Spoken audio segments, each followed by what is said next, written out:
Hello mga bossman at boss Mary. Ito, nandito tayo ngayon sa machine room ng elevator.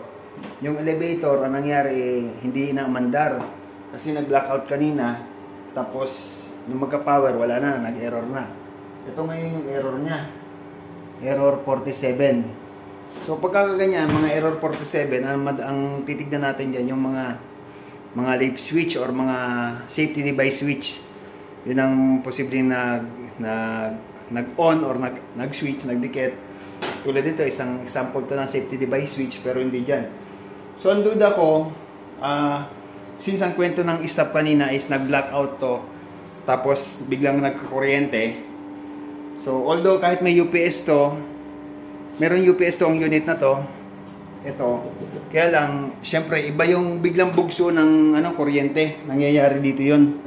So, posibleng titignan natin itong ngayong governor dito, itong governor switch. Baka mamaya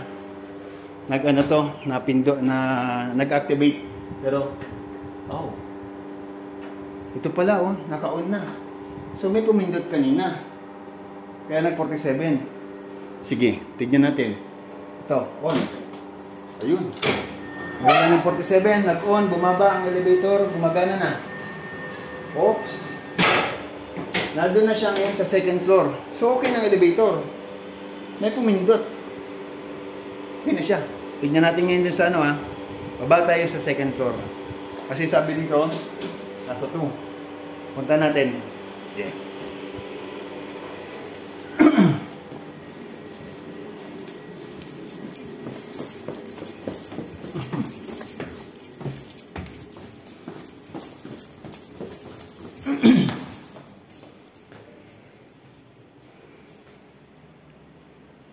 Ito, nandito na tayo sa actually, third floor na napuntahan natin. Third floor. So, tignan natin, paangatin natin elevator. Ayan. Uy. Ito na ang elevator. So, ito. Testingin natin yung elevator. Sasakay tayo mismo dito. Punta tayo sa 1, sa ground floor. At ayun, bumababa na yung elevator. Sabihin, okay na siya. Okay na po. Magandang araw sa inyo mga bossman at boss Mary.